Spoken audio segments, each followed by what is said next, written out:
Hi, Vasilena. It's really good to have you here today. Thank you for being with us. Hello, yeah, thank you for the invitation. Thank you for connecting with me on LinkedIn. Mhm. And yes, I'll be happy to have this interview with you and to talk about my career path and yeah. Yeah, no, it's been really nice connecting with you, even having like some good conversations with you.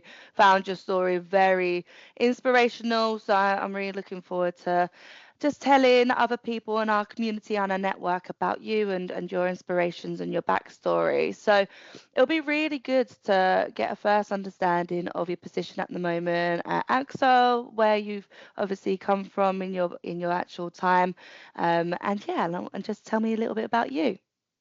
Yeah. Uh, so I am working at Accso at the moment, as you already mentioned. That's Mhm. a IT company in Germany. So based mainly in Germany, we have four locations in Germany and also one location in South Africa and Cape Town.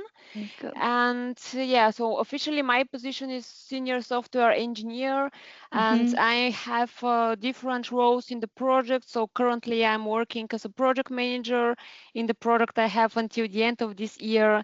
Next year I'm starting another project as a Mhm. requirement engineer. So that are the main points in my portfolio, so to say, that my Yeah. strengths are project management and requirements engineering. So that's what I am mainly doing. Mhm. And also what I always mention is Mhm. that I'm always doing internal projects by Accso because we have uh, s- so we are all working in projects for sure, Mhm. but we also have communities. The Okay. communities are something that we are doing for ourselves, so are not client projects. Yep. And we have like tech-based communities, for example, the Java community or Cool. the smart clients community, and yeah, Mm. so also other technologies, DevOps, and so on. And we have, so the community I am in is the product management community. Nice.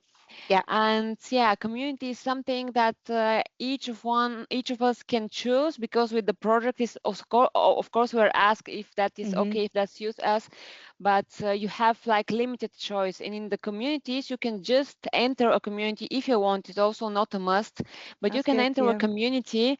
And that's actually our passion, because in the product management community we're all passionate about product management. In the Yeah. test community, they're all Mhm. passionate about quality, about testing. So that's something Mhm. that we are really doing for Axo, also Nice. for sharing knowledge within the company and to getting better, so that we also can offer better services to our clients.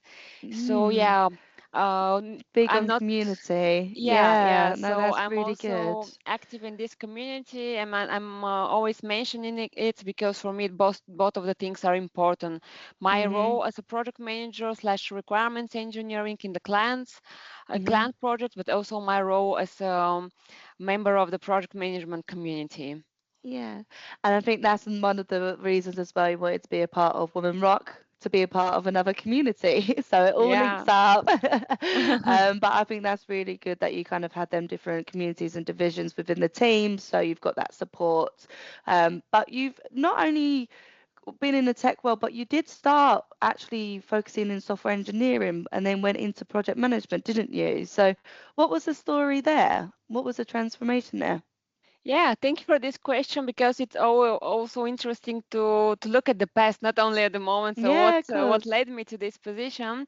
So I come from Bulgaria, Mhm. where I studied like I was at a high school of mathematics for 8 years, Yep. which is like a special program, because normally the high schools in Bulgaria are for 5 years, but only the high school of mathematics in most of the big cities, or probably now in each city, I'm not sure, they have this Mhm. special program. And you can apply after the fourth grades, and then if you're accepted, you are at this school for eight Mhm. years and not for only 5. So that means that I have learned a lot of maths in these Mhm. 8 years. Mathematics was something that I chose because it was logical, and I was like, okay, don't have to study anything by heart here. Of course, it's Yeah. not easy. You have to practice a lot in order to be better and to be able to solve the challenging problems, Mhm. the more Yeah, of interesting, course. not the standard. But it was interesting to me because I didn't enjoy so much learning by heart. Like I didn't enjoy, for example, geography or these things where you really have to study about by heart. Yeah. Yeah, and being at the high school of mathematics, of course, we had informatics, and my brother is also a developer, and I was in Oh. the fourth grade when he wanted to show me what is programming, what is Mhm. informatics. He showed me some things in C++, and Oh, yeah. I thought they're really interesting. And back then, I thought that informatics is more challenging, more also funnier than mathematics. Yeah. And then, yeah, I started at the High School of Mathematics, as I said, in the fifth grade, and I was really inspired because there I heard stories of uh, people who have graduated, who have studied Mm. at the same school and now are working for Microsoft or for Oh, wow. Google. And I Yeah. was okay. That's so amazing. I mean, Yeah. it sounds so spectacular, Mhm. and probably this is something that I want to do someday also to be in the tech Mhm. world. Back then, I was thinking of developing games, computer Okay, games. yeah, of course. Yeah, Yeah. and yeah, actually, but then a lot of years, like until the 20th grade, there were 8 years. So I had also another interests. I was really into sports journalism. Mm. I liked foreign languages, and so I wasn't really sure what exactly I want. So many But options. yeah, so a couple of options. But at that time, software engineering was something very stable in Bulgaria, and I think also in the Okay. world. Yeah. And because, as I said, I had interest, and I knew, okay, it's something that won't be easy, but again, it won't be studying by heart, because if I start Yeah. learning like uh, literature or journalism, there will be, Mm. yeah, a lot of Mhm. things that I have to study by heart. And I decided to study software engineering. I studied Mhm. in Bulgaria in Sofia, and that's actually, the first year was uh, where I made a decision for myself, because in the first year, before I started my bachelor, I Yeah. didn't know that there are other jobs in the IT. I thought that you're just a Oh. developer and that And there are that's no it. other, yeah. Yeah. And I Mm. think a lot of students think that you Yeah. develop websites or applications and you write code and that's everything.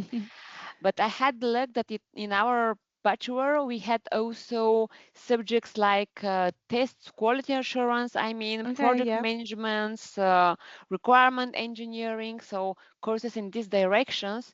So that was the moment in which I realized there are also other possible Yeah. opportunities in the IT world. That's And good. yeah, trust me, I it was the moment when I thought, okay, it's fascinating Mhm. how many options you have actually in this IT environment, in this world. Yeah, yeah. It does open up a lot of opportunities. Like Yeah, what you said, when you go into it, it does feel very just streamlined, and that's the only route. But actually, you're proven that it's not only just that, is it? You've yeah. actually been able to go into a different kind of field and go straight into. Did you go straight into focusing on project management, or did you? Almost, Yeah, almost. So it yeah. was the moment when I started connecting all my interests, because as I mentioned, yeah, I had also other interests like journalism. I was Mm. and I'm still very communicative. And then I thought, okay, programming is really interesting, but it's like it also involves communication and so, but project Yes. management or business analysis, this is something which is connected to the business, connected to the development. Mhm. It requires communication skills, moderation skills, and you have every day you have plenty of tasks that are different, that Mhm. are various. So I thought probably that would be my thing, but Oh, I wasn't good. sure before I started practicing it. Yep. And I had the work to do some internships while I was Okay, yeah. studying. Yeah, the first of it was really in this area of business analysis Mhm. and require yeah exactly requirements engineering. It was a 3 month internship, and there I just realized, okay, that's my thing. I don't want to be a developer because I had this like it's really a pleasure for me to have a separate task and to solve it like it was Okay. in the Yeah. school. But when you're working for a project for a client, you don't have only this task. You Mm. have to think about all the environments, Yeah. all the files and orders, about Different factors. yeah, Yeah. database and so on. And that's something that I didn't enjoy so much.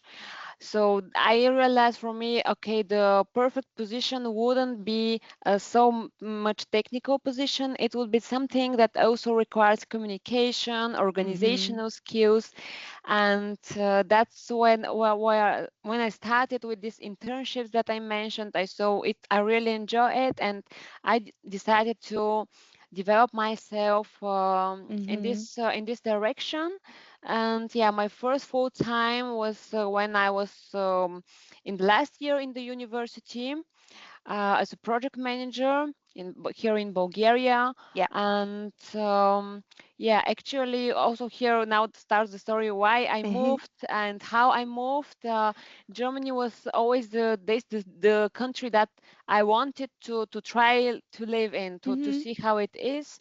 I was, I think, 30 or 40 years old when we did a school trip across Europe. So we were in Okay, yeah. Italy, in Nice. Austria, in Germany, in Mhm. France, and in Germany we were only in Munich, by the way. Ah, And okay. yeah, also I didn't get so many impressions because we were one day in Munich, one day in You Strasbourg, one day, don't. Yeah. yeah, You're just hopping around. You don't yeah, get the hopping time, do around. you? Mhm. But Munich was my favorite. Like Mhm. Munich impressed me. Probably it also connected with the fact that I'm a football fan and I'm fan of Oh, Bayern okay. Munich. But Oh, there you just go. I also can explain it. It's sometimes it just you go to a new city and you just feel the You atmosphere feel, and you yeah. just like Mhm. the city and fall in love with the Yeah. city. And that was the case with Munich and me. Yeah. And yeah, back then that was 2012, or yeah, Mhm. I think 2012 was that. Back then I was just okay, that's my city, or at least my country. I will start learning German now, Oh, and wow. someday Okay, yeah. I will live here. And a year later I started learning German. Yeah, back then I wasn't sure if I want to study there or if I want Mhm. to work Have to there. move. And Yeah. also I have never told myself, okay, I will go now to Germany and I'll stay there forever and I'll come Forever. back. It was Yeah. like I'll go and I'll see if I really like it, because Yeah. it's different to be on a trip and it's different Mm. to live there. The best way to And do it, because then it doesn't put as much pressure on yourself. It allows you yeah, just to really kind of like, yeah, get the yeah, vibes if it's going to be the right place for you. So I think that was the best thing to exactly. do. Yeah. Yeah, and I also had a luck. So I studied German separately, not in the school. In the school, I was where Mhm. learned only English and Russian, Mhm. and I was really lucky to find an amazing German private teacher. She Oh, was so good. kind. She also has a daughter that back then studied in Austria, Yeah. and she explained me so many things about Austria, about Germany. It was really Mm. interesting. So I just have these memories now in my head. She explained me about the Christmas markets in Germany, Yeah, yeah, about the of water in course. Germany, that is different, like because it is it's always like Yeah. if you just order a water, it won't be stilles Wasser, you know that. Yeah, so many But it's things. you always remember the people that have a strong impact in your life, even if it's Yeah, something very small. So it's great to hear that she had that kind of impact on you, even if it yeah. was a short period of time. So when you finally got settled into Germany, what was your kind of next stepping stone then with that? Was it going straight into a project management role? Yeah. Mm. So I again had the luck that when I was looking for a job, it was the Corona time. It was a pandemic, so I Yeah. was able to search online to do the interviews online. Yep. and I applied for some position. And back then, I saw a very interesting position of a product manager in a team called esports. Mhm. And in the job description, it was mentioned that in the team, some of the clients are football teams from the first Bundesliga, and I was Oh, like, what okay, you that's like? my thing. Yeah. Yeah. All makes sense. So that was my first job in Cologne in Germany. I still remember my line manager there, Jan, who was Oh, very good. welcoming. Like, Mm. I think I was also the first foreigner in his team. Okay, yeah. And yeah, so that's back then. So I already I was already able to speak German, but it's the thing that Mhm. I learned German between 2013 and 2015, and Okay, I yep. go to Germany like 6 years later. So I had Mhm. forgotten some things, and of course it's different when you speak the whole time with native Yeah. speakers. They speak Of a lot different faster, lingo, and so yeah. yeah. But I got used to that, and I also supported always by the my first company, my first team, this team Mm. esports. So I'm very thankful Yeah, about that. that's great. And yeah, a couple of years later, I'm at Accso, Mhm. again as a project manager. I'm also very happy there that we are very open to Mhm. people, like, because honestly, when I was in Germany for the first time, I heard from colleagues that they have from our female colleagues that they have felt discriminated because they're Mhm. women. In Yep. Bulgaria, we there are more as a percentage. We have more women in tech compared to Ah, Germany. okay. Yeah, and I have Didn't know that. never That's heard interesting. anyone to be discriminated. And in Germany, yeah, Mm. the percentage is less, but also there are not so many girls who are studying informatics. So I Yeah, think that's just a that's a choice. And choice. Yeah. I also can, so for me, it's also understandable that girls are interested in literature, in Mm. biology, in history, Yeah. for example, and boys in mathematics.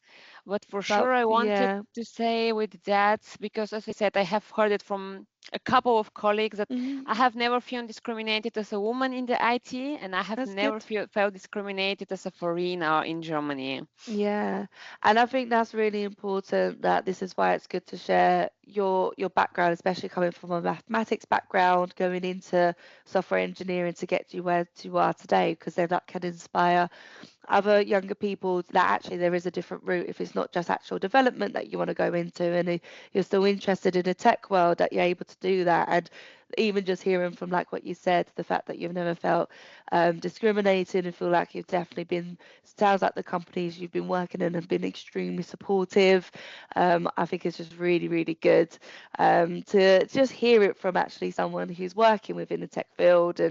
And there's only so much that we can say about representing and then pushing and supporting, but when actually someone like yourself that comes forward and mentions that, it's a real kind of inspirational story for other people thinking of even, firstly, thinking of even starting to their education in mathematics or computer science, but also people that even move in to Germany and to know that they've got the support if that is something that they're looking into.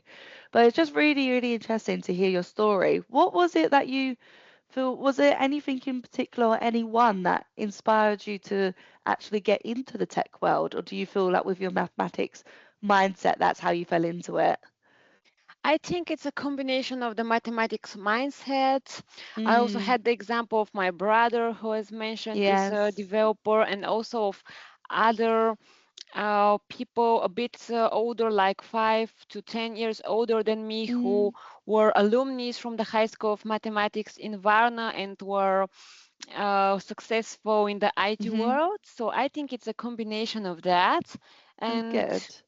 yeah, and but what really inspired me and what really motivated me was in the early in the first 2 years in the university, when I realized that there are also other positions and that where Yes. in which I can just combine a couple of my interests and not only mathematics and logic, because Mm. informatics is actually applied mathematics. Yes, yeah, no, definitely. And that's the thing now you've come into a position where you're able to yeah, have all of your skills all into one. So Yeah. it's been a great journey for that. But with jobs, we always talk about like work-life balance. I feel like you've had a really good opportunity to get to where you are, but it never comes without stress. And it always has, like you said, you feel like you've really kind of built up to where you are. So is there any type of ways that you manage stress that you can maybe suggest for other people? Like anything that you would say that is a good kind of stress management for you? So it's always different because it's also very it's very Mm-hmm. like different by the people.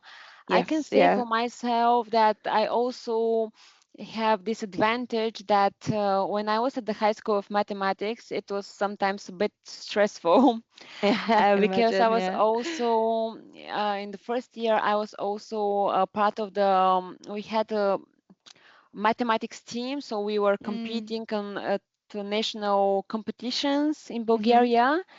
So we were like 4 to 8 Oh wow. people, yeah, Yeah. and it was always challenging, firstly, to go into this team because you had to Mm-hmm. fight for your place, and then to go to the competition and compete with Yeah.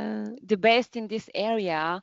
I could say that was a stressful moment every time because you're representing yourself, your teacher, and your Mm-hmm. school. So Mm-hmm. it was for me personally I can pressure. imagine. Yeah, Yeah, it was a pressure definitely. for me. Yeah.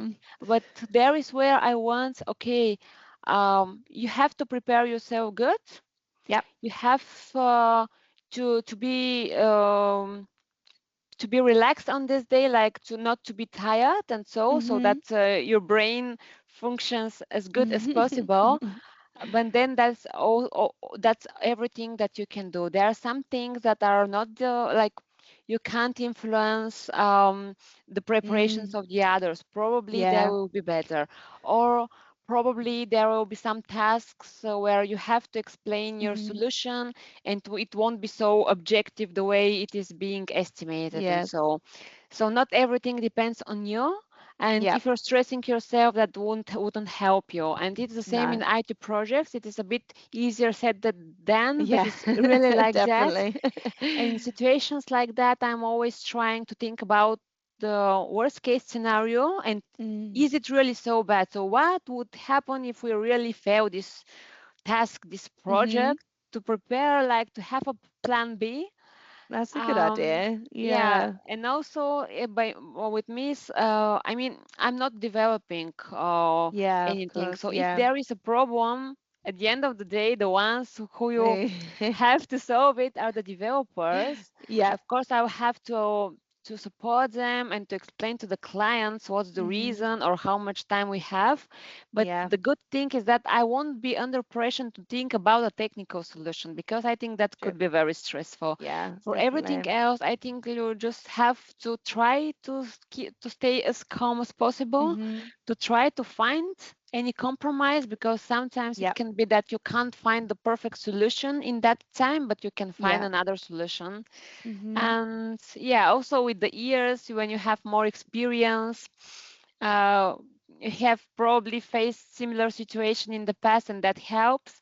And Yep. it's always good when you have support from other colleagues. Even it can be that they are not in the same project, that you just have the mental support, Yeah, of and that's something that course. we have by Accso. So I think everyone has someone with whom Mm. he can share. So it can be the Okay. line That's manager good. or just a colleague who Yeah. is a friend of you, and so we are not alone in the project. We Yeah. also have this mental support.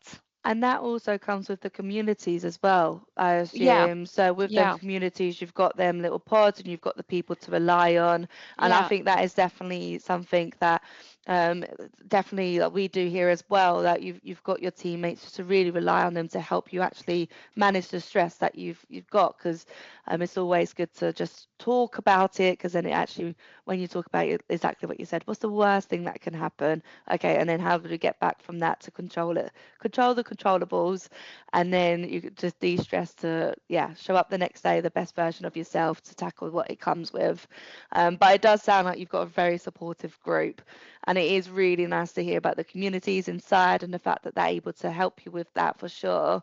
And but within your maybe just one maybe other quick question out of curiosity, do you feel that you've ever had like a significant setback in your career because you've had a really good progressive lead up to where you are today. So has there been anything that you feel has been a bit of a step back, and how did you overcome that? Yeah, now when you're asking this, I have an example in my Mm, head, in my mind. So I had a project a couple of years ago which wasn't so successful, so to say. yeah. Like we had a delay and so on. And back then, I was blaming myself. I mean, I knew that I'm not the only one in this project, but Yeah. I'm also a bit self-critical, and I was blaming myself for particular things, and I wasn't feeling well Mm, because of that. And it's also that as a project manager, like we aren't people managers, mm, we are managing the project, so we are not the line managers of anyone. yeah. But sometimes it's like that, that you have to discuss decisions and Mhm. to have the final word. And of course, sometimes you're working with people who have more experience, and of course that who are developers. Of And course. at Yeah. that time, I wasn't really self-confident. I was also the youngest in the team, and I Mm. also, yeah, of course, I had technical background, but the others were the real Yeah. developers. So I was like, okay, probably I could say that, but it's not the right thing, and so on. And it was also like it was still the pandemic situation. We were able to go to the So office, hard. but Yeah. I also didn't do it so often. And but when I started going to the Mhm. office more regularly, I realized that that helped me because I also started exchanging ideas with people from other projects Okay. who have different perspective, different point of Yeah. view. And I realized, okay, it's actually I'm not the first project manager who will have an unsuccessful project or Yeah. who has self-doubts and so on. So that's something that I'm also recommending anyone else. I know that there are a lot of people who are doing mainly home office or Mm, entirely home mm. office, and I don't. I mean, I don't judge that. Like for me, they're both home office and remote. Yeah. Both home office and real office have Mhm. advantages and disadvantages. But if you're really feeling blocked, if you have self-doubts, then probably try communicating a bit more with other Yes. colleagues. You will find Yeah. support. You will see that they also have struggles. They also have problems. Probably you'll find some help there, some support, and a kind of a decision for your situation. Yeah, I do think because I love going into the office and I feel like you do kind of really bounce off of your colleagues as well. So sometimes, like you said, with the communication side of things, it's just really about the having that clear communication to, and because sometimes it really does unblock your thought process and the patterns that you're working with as well. Do you feel like maybe your presence as some obviously woman in tech, like, do you think that you've had an experience where you felt your diversity in tech has actually made a difference to any of the projects or even like the outcomes into any of the positions you've worked across over the years? Yeah, so I think that women are more empathetic, and also that, Mm. like, of course, there are women that are not so empathetic or women that are not so I know what communicative. you I don't mean. want to In generalize general, that, yeah. but we are seen as more communicative, like, because probably also because of the mother instincts and so on. And if I think about our childhood, we were always playing with toys, with Barbies Mm, and so on. We were mm. thinking of conversation, so we were communicative also It's a as, lot more. yeah. And the boys, they were playing football, which is not bad. Yes. I'm also a big fan of football, as I mentioned, yeah, Bayern Munich. But that's not the thing where you develop these skills like real communication or being Yeah. empathetic and so. And as like, it doesn't matter if you're in the tech world or not. When you're working Mm, with people, you need empathy, yeah. because for sure there will be a situation in which a colleague needs some support. It can be Mm, that he or she just is not just feeling well due to private reasons or due to conflicts in the Mhm. project or personal conflict with another colleague. And I have seen situations in which both females and male colleagues want to share this with a woman. Yes. Is it? Yeah. I'm not saying that there aren't The men who empath. won't understand this Yeah. situation. No, there are such men. I also have such colleagues. But Mm. I think that's the general thinking that women are more communicative, that they Mhm. are also more emotional, and that they will understand the Yes. point of view of another person Yeah. easily. Yeah. Yeah. And I think that definitely wraps up with the like the communication that we've just been talking about, even like within the communities where you're working today, and like being a woman to have that, yeah, being a bit more empathic and be able just to, yeah, I think it is a real lovely feature for sure. Yeah. And I think it does really kind of bring a lot of value into the teams. But it's been so lovely hearing your inspirational story. I feel that there's been so much to go through, not only about like we talked about the different options that women in tech can go through. That was a point proven that you've gone into project management rather than software engineering, but also your journey into moving to a whole different country. That was huge. And also just incredible about the company you're in at the moment, how supportive they are, and the impact that you've had actually in the communities as well. So it's been a very inspirational story for sure. And I can just Thank imagine a you. lot of people are going to really enjoy hearing about this at all. So, yeah, it's been lovely having you. And I'm sure we're going to stay in touch for sure. And I look forward to speaking with you again and hearing what, yeah, what the kind of the year holds now. Thank you, Esther. So it was also a pleasure for me. And yeah, for sure we'll stay in touch.